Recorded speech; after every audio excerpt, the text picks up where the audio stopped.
ಗ್ರಾಮ ಪಂಚಾಯಿತಿ ಕೂಗಳತೆ ದೂರದಲ್ಲಿರುವ ಹೆಚ್ಚು ದಲಿತರ ಕಾಲೋನಿಗಳಲ್ಲಿ ಚರಂಡಿ ವ್ಯವಸ್ಥೆ ಅಸಮರ್ಪಕವಾಗಿದ್ದು ಸಾಂಕ್ರಾಮಿಕ ರೋಗ ಭೀತಿ ಆವರಿಸಿದೆ. ಈ ಹಿನ್ನೆಲೆ ಇಂದು ಕಾಲೋನಿ ನಿವಾಸಿಗಳೆಲ್ಲ ಒಗ್ಗಟ್ಟಾಗಿ ತಮ್ಮ ಮನೆಗಳ ಬಳಿ ಮಡುಗಟ್ಟಿ ನಿಂತಿದ್ದ ಚರಂಡಿ ನೀರನ್ನು ಬಕೆಟ್ಗಳಲ್ಲಿ ತುಂಬಿಕೊಂಡು ಪಂಚಾಯಿತಿ ಮುಂದಿಟ್ಟು ನಿರ್ಲಕ್ಷ್ಯ ತೋರುತ್ತಿರುವ ಪಂಚಾಯಿತಿ ಅಭಿವೃದ್ಧಿ ಅಧಿಕಾರಿ ಜನಪ್ರತಿನಿಧಿಗಳ ವಿರುದ್ಧ ಧಿಕ್ಕಾರ ಕೂಗಿ ಆಕ್ರೋಶ ವ್ಯಕ್ತಪಡಿಸಿದರು. ದೊಡ್ಡಬಳ್ಳಾಪುರ ತಾಲೂಕಿನ ದೊಡ್ಡಬೆಲಮಂಗಲ ಹೋಬಳಿಯ ಹಾದ್ರಿಪುರ ಗ್ರಾಮ ಪಂಚಾಯಿತಿ ಬಳಿ ಈ ಘಟನೆ ನಡೆದಿದೆ. ಹಾದ್ರಿಪುರ ಗ್ರಾಮ ಪಂಚಾಯಿತಿ ಕೂಗಳತೆ ಸಮೀಪದಲ್ಲಿ ದಲಿತ ಕಾಲೋನಿ ಇದೆ. ಇಲ್ಲಿ ಸುಮಾರು 65ರಿಂದ 75 ಕುಟುಂಬಗಳು ವಾಸವಾಗಿವೆ.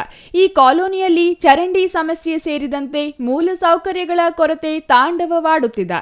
ಇಲ್ಲಿನ ಸಮಸ್ಯೆಗಳನ್ನು ಸರಿಪಡಿಸುವಂತೆ ಅನೇಕ ಬಾರಿ ಸಂಬಂಧಪಟ್ಟವರಿಗೆ ಮನವಿ ಸಲ್ಲಿಸಿದರೂ ಯಾವುದೇ ಪ್ರಯೋಜನವಾಗಿಲ್ಲ. ಈ ಹಿನ್ನೆಲೆ ಆಕ್ರೋಶಗೊಂಡ ಕಾಲೋನಿ ನಿವಾಸಿಗಳು ಚರಂಡಿ ನೀರನ್ನು ಪಂಚಾಯಿತಿ ಮುಂದಿಟ್ಟು ಪ್ರತಿಭಟಿಸಿದರು. ಪಂಚಾಯಿತಿಯವರು ಇಲ್ಲಿನ ಚರಂಡಿಗಳನ್ನು ಸ್ವಚ್ಛಗೊಳಿಸಿ ಅದೆಷ್ಟೋ ವರ್ಷಗಳಾಗಿವೆ. ಕಾಲೋನಿಯಲ್ಲಿ ಮಲಿನ ನೀರು ಮುಂದೆ ಹೋಗದೆ ಅಲ್ಲಿಯೇ ನಿಲ್ಲುವುದರಿಂದ ಇಡೀ ಪ್ರದೇಶದಲ್ಲಿ ದುರ್ನಾತ ಹರಡಿದೆ. ಮೊದಲೇ ಎಲ್ಲೆಡೆ ಡೆಂಗಿ ಸೇರಿದಂತೆ ಇತರೆ ಕಾಯಿಲೆಗಳು ಹೆಚ್ಚಾಗಿ ಹರಡುತ್ತಿರುವುದರಿಂದ ಸ್ಥಳೀಯರಲ್ಲಿ ರೋಗ ಭೀತಿ ಆವರಿಸಿದೆ. ಕೆಲ ಮನೆಗಳ ಶೌಚಗೃಹದ ನೀರು ಮಡುಗಟ್ಟಿ ನಿಂತಿದೆ.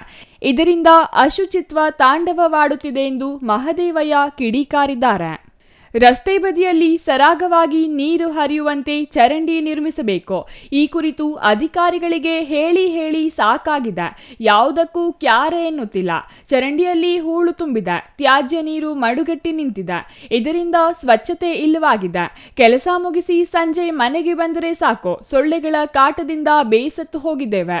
ರೋಗ ಭೀತಿಯಲ್ಲಿ ದಿನ ದೂಡುತ್ತಿದ್ದೇವೆ ಎಂದರು. ಸ್ವಾಮಿ, ಯಾವ ರೀತಿ ಸಮಸ್ಯೆ ಅಂತಂದ್ರೆ ಮೇಲ್ಗಡೆ ಇರೋ ನೀರೆಲ್ಲ ಬಂದ್ಬಿಟ್ಟು ತಗ್ಗಿನ ನಿಂತ್ಕೊಂತವೆ. ಚರಂಡಿಗಳು ವ್ಯವಸ್ಥೆ ಸರಿ ಇಲ್ಲ. ನೀರು ನಿಂತು ತಲೆ ಕೂದಲು ಎಷ್ಟೋ ಅಷ್ಟು ಕಪ್ಪಗಾಗಿರ್ತದೆ.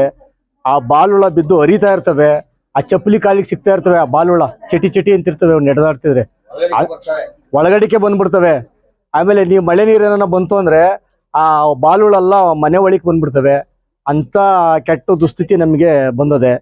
ದಯವಿಟ್ಟು ಇದನ್ನ ನಾವು ಸುಮಾರು ಸಲ ಪಂಚಾಯತಿಗೆ ಅರ್ಜಿ ಬರ್ದು ಸಾಕಾಗೋಯ್ತು.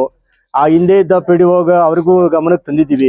ಅವ್ರು ಮಾಡ್ತೀವಿ ಅದು ಏನೋ ಒಂದು ಮಾಡ್ತೀವಿ, ಅನುದಾನ ಎಲ್ಲ ಅದಿಲ್ಲ ಇದಿಲ್ಲ ಅಂತ ಹೇಳ್ಕೊಂಡು ಅವ್ರ ಪಾಡಿಗೆ ಅವ್ರು ಹೋದ್ರು. ಈಗ ಮೊನ್ನೆ ದಿವಸ ಈ ಮೇಡಮ್ ಬಂದವ್ರೆ, ಇವ್ರಿಗೆ ಹೇಳಿದ್ರೆ ನಾನು ಮಾಡ್ತೀನಿ ಅಂತ ಯಾವ ಮಾಡ್ತಾರೋ ಯಾವ ಇಲ್ಲ. ನಮ್ಮ ಪಾಡಂತೂ ದೇವ್ರಿಗೆ ಮುಟ್ತದೆ. ಮಕ್ಕಳುಂಬರಿಗೆ ಕಾಯಿಲೆ ಕಸಾಪು ಓದ್ಕೊಳಕ್ಕಾಗಲ್ಲ. ವಯಸ್ಸಾದ ತಂದೆ ತಾಯಿಗಳು ಇರ್ತಾರೆ. ಆ ನೊಣಗಳು ಸೊಳ್ಳೆಗಳು ಕಾಟಕ್ಕೆ ರಾತ್ರಿ ಹೊತ್ತು ನಿದ್ದೆ ಮಾಡೋಕ್ಕಾಗಲ್ಲ. ಅಷ್ಟೊಂದು ಕಷ್ಟದ ಪರಿಸ್ಥಿತಿ ಒಳಗೆ ನಾವು ಸಿಲುಕಿದ್ದೀವಿ. ಇನ್ನಾದರೂ ಪಂಚಾಯಿತಿ ಅಭಿವೃದ್ಧಿ ಅಧಿಕಾರಿ ಜನಪ್ರತಿನಿಧಿಗಳು ಎಚ್ಚೆತ್ತುಕೊಂಡು ಚರಂಡಿ ಸಮಸ್ಯೆ ನಿವಾರಿಸುತ್ತಾರಾ ಹಾಗೂ ಕಾಲೋನಿಗೆ ಮೂಲಭೂತ ಸೌಕರ್ಯಗಳನ್ನು ಒದಗಿಸುತ್ತಾರಾ ಕಾದು ನೋಡಬೇಕಿದೆ. Mahesh, CTV news, Doddaballapura.